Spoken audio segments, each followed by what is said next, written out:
우리는 지난 성령님이 주신 감동을 어떻게 분별할까 편에서 사탄이 주는 감동과 성령님이 주신 감동이 어떻게 다른지에 대해 함께 나누었습니다. 이번 시간에는 우리가 성령님의 감동을 통해 좋은 열매를 맺으려면 어떻게 해야 하는지에 대해 함께 나누기 원합니다. 여러분, 우리가 성령님의 감동을 통해 좋은 열매를 맺고자 한다면 가장 먼저 해야 할 일이 무엇이냐? 그것은 나에게 오는 감동이 성령님이 주신 것인지 아니면 사탄이 준 것인지, 이것도 아니면 그 감동이 나로부터 온 것인지를 분별할 줄 알아야 한다는 것입니다. 이것에 대한 분별은 이미 지난 편에서 자세히 다루었으므로 이 영상을 참조해 주시기 바랍니다. 여러분, 우리가 예수님을 믿고 성령으로 거듭날 때 성령님이 우리 안에 임하시게 됩니다. 그리고 우리가 이 성령님과 동행하며 영적으로 성장하며 민감해질 때 성령님으로부터 감동을 받을 수 있게 됩니다. 여러분, 우리는 이러한 것을 성경을 통해서도 볼 수 있지 않습니까? 예를 들어 다윗이 성령의 감동을 받기도 하고, 또 예수님의 부모인 요셉과 마리아도 성령의 감동을 받기도 하지 않습니까? 여러분, 우리도 이렇게 성령의 감동을 통해 성령님의 음성을 들을 수 있고 인도하심을 받을 수 있는 것입니다. 그리고 우리가 이렇게 성령이 주신 감동을 제대로 따른다면 이로 인해 좋은 열매들을 맺게 되는 것입니다. 여러분, 우리도 이렇게 영적으로 성장하며 민감해짐으로 성경의 인물들이 그랬던 것처럼 성령님의 감동을 통해 성령님과 교통하며 인도하심을 받는 우리가 되었으면 좋겠습니다. 하지만 여러분, 우리가 이러기 위해서는 반드시 알아야 할 것이 있습니다. 그것이 무엇이냐? 이제부터 우리가 성령님의 감동을 통해 교통하며 인도하심을 받을 때 반드시 주의하고 명심해야 할 것이 무엇인지에 대해 함께 배우기 원합니다. 여러분, 저는 오래전에 이해할 수 없는 것이 있었습니다. 그것이 무엇이냐? 그것은 어떤 분들이 성령의 감동을 받았다며 그 감동을 따라갔다가 오히려 좋지 못한 결과를 만나는 것들을 보곤 했다는 것입니다. 뿐만 아니라 저 자신도 성령의 감동을 따랐다가 오히려 결과가 나빠지는 것을 경험하기도 했습니다. 그러면서 당시에 이런 생각을 했었습니다. 성령님이 주신 감동을 따랐는데 왜 결과가 이럴까? 라고 말입니다. 그러나 오랜 시간 후에 성경을 묵상하다가 왜 이랬는지에 대한 이유를 알게 되었습니다. 여러분, 우리가 성령의 감동을 따를 때 반드시 주의할 것이 무엇이냐? 여러분, 우리는 이것을 사도행전 21장의 한 사건을 통해 배울 수 있습니다. 그것이 무엇이냐? 여러분, 바울은 선교여행을 마치고 예루살렘으로 돌아가는 중이었습니다. 그러나 바울이 두로에 도착했을 때 제자들이 바울에게 아주 심각한 말을 합니다. 어떤 말을 합니까? 성경은 말합니다. 제자들을 찾아 거기서 이래를 머물더니 그 제자들이 성령의 감동으로 바울더러 예루살렘에 들어가지 말라 하더라. 여러분, 사도 바울은 예루살렘에 가고자 했습니다. 하지만 두로에 있던 바울의 제자들이 이런 바울에게 뭐라고 말을 합니까?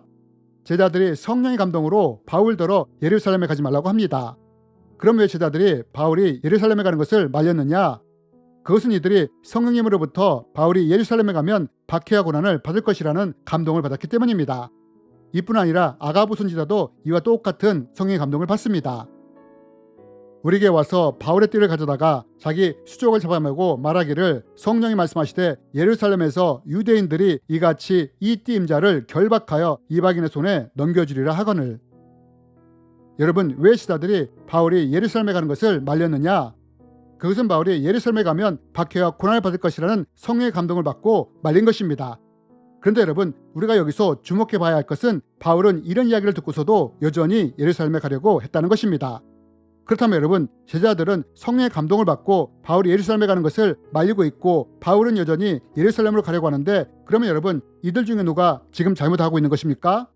성령의 감동을 받은 제자들이 잘못을 하고 있는 걸까요? 아니면 사도 바울이 잘못하고 있는 걸까요? 여러분, 제자들과 사도 바울 중에 누가 잘못하고 있는지 아십니까? 그것은 바로 제자들이 잘못하고 있다는 것입니다. 여러분, 분명히 제자들은 성령의 감동을 받았습니다. 뿐만 아니라 아가보 선지자도 성령님으로부터 똑같은 감동을 받았습니다. 그런데 왜 이들이 잘못했다는 것이냐? 그것은 이들이 성령의 감동을 왜곡시켰기 때문입니다. 이게 무슨 말이냐? 여러분, 성령님은 분명하게 제자들에게 감동을 주셨습니다. 바울이 예루살렘에 가면 박해와 고난을 당할 것이라고요. 하지만 여러분, 제자들이 이러한 감동을 어떻게 한 줄 아십니까? 이 감동을 받고 제자들이 여기에다 자신들의 해석을 덧붙였다는 것입니다. 성령님이 바울이 예루살렘에 가면 박해와 고난을 받을 것이라는 감동을 주셨는데 여기에다 이러니 예루살렘에 가면 안 된다는 자신들의 해석을 덧붙인 것입니다. 여러분, 왜 성령님이 제자들과 아가부 선지자에게 예루살렘에 가면 박해와 고난을 당할 것이라는 감동을 주신 줄 아십니까? 그것은 바울이 예루살렘에 가기 전에 미리 준비시키기 위해 이런 감동을 준 것이었습니다. 여러분, 하나님도 베드로가 이방인이었던 고넬료에게 복음을 전하러 가기 전에 보자기 환상을 통해 미리 베드로를 준비시키지 않았습니까? 여러분, 이것이 성령님이 제자들과 아가보 선지자에게 감동을 준 이유였습니다. 그런데 이들이 이 감동에 자신들의 해석을 붙임으로 이것을 왜곡시켰던 것입니다. 여러분, 우리가 영적으로 성장하면서 성령의 감동을 받을 때 가장 주의할 것이 무엇인지 아십니까? 그것은 성령님이 감동으로 말씀하시고 인도하실 때 절대 그 감동을 자신의 해석이나 의도에 의해 왜곡시키면 안 된다는 것입니다. 여러분, 많은 사람들이 성령의 감동을 받았다고 하면서 따랐다가 나중에 왜 낭패를 보게 되는지 아십니까? 그것은 성령님이 주신 감동을 자기 뜻대로 자기 의도대로 해석하며 나갈 때 이런 일을 만나게 되는 것입니다. 그렇다면 여러분, 이럴 때 우리는 어떻게 해야 할까요?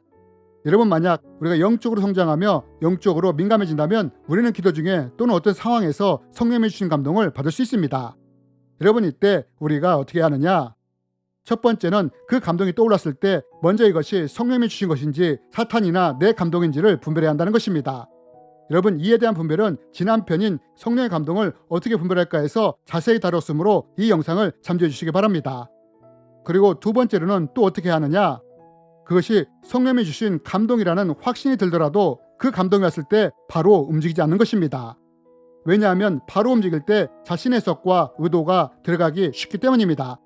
그럼 이럴 때는 어떻게 해야 하느냐? 오히려 기다림 시간을 갖는 것입니다.